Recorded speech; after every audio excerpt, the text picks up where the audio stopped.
There is more to reality than meets the eye. We all experience the unseen all the time. God isn't a material part of His creation.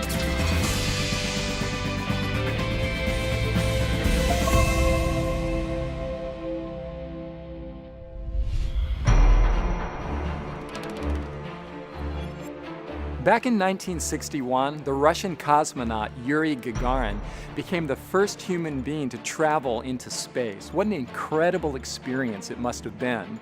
It was the time of the Cold War, and the race was definitely on. The competition between the United States and Russia was fierce on multiple levels, and the anticipation of what we would see out there once man broke the space barrier, it was just palpable throughout the world. While soaring through the heavens, Gagarin supposedly commented back to his earthly comrades, "I don't see God up here." Notice the irony? On the one hand, sarcastic, on the other hand, dead serious. It's interesting, isn't it, that we as human beings tend to think that if we can't see it, hear it, touch it, smell it, or measure it, it's just not there. And yet, we all experience the unseen all the time. I can't see the radio waves that surround me, but I listen to the radio. We know deep down that there is more to reality than meets the eye. I love science. Don't get me wrong. I love science. There's a security in knowing empirical facts. I can rely on things that are physical. I can rely on laws that are measurable. Gravity, for example, if I step off of a cliff and fall straight down, I'm going to die. So I avoid stepping off cliffs. I get it.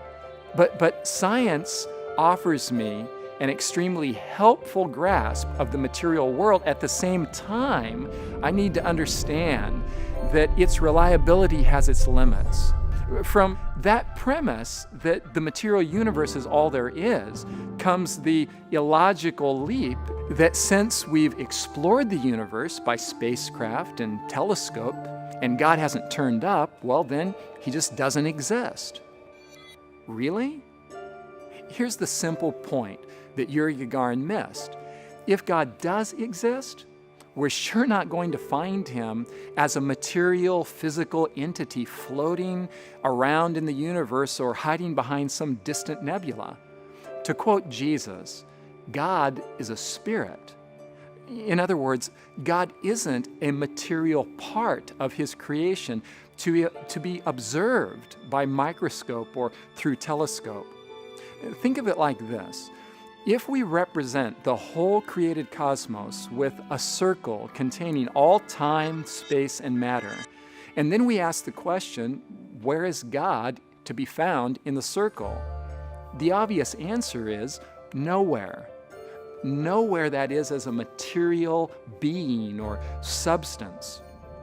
Even if we could search the entire universe, every square inch, with our scientific tools, we wouldn't find God as an empirical discovery.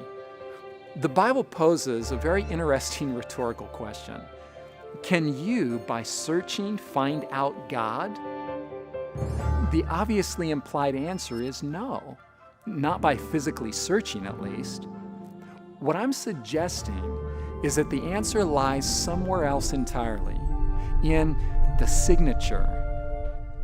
Everybody knows Steve Jobs and the incredible Apple design team that designed outside-of-the-box products like the iPhone and the iPad. We all know who's behind the Apple brilliance, but we don't expect to find Steve Jobs inside the iPhone or the iPad. We wouldn't look for him inside his creations. He exists outside of what he's made. And yet the evidence of his artistic imagination is clearly detectable in his creations. So much so that we are certain that we're examining Apple products. The Steve Jobs signature is all over the stuff. Now, I believe that the same is true of God. As the one who created the material universe, God must exist in a reality we can't even begin to imagine or even articulate, Because the fact is, it's literally outside of the parameters of all we know. For example, most of us believe that we live in a four-dimensional world. But what many of us might not know is that many physicists are telling us that there are at least 11 dimensions, and most likely more than that. Just because we don't experience them with our senses doesn't mean they don't exist.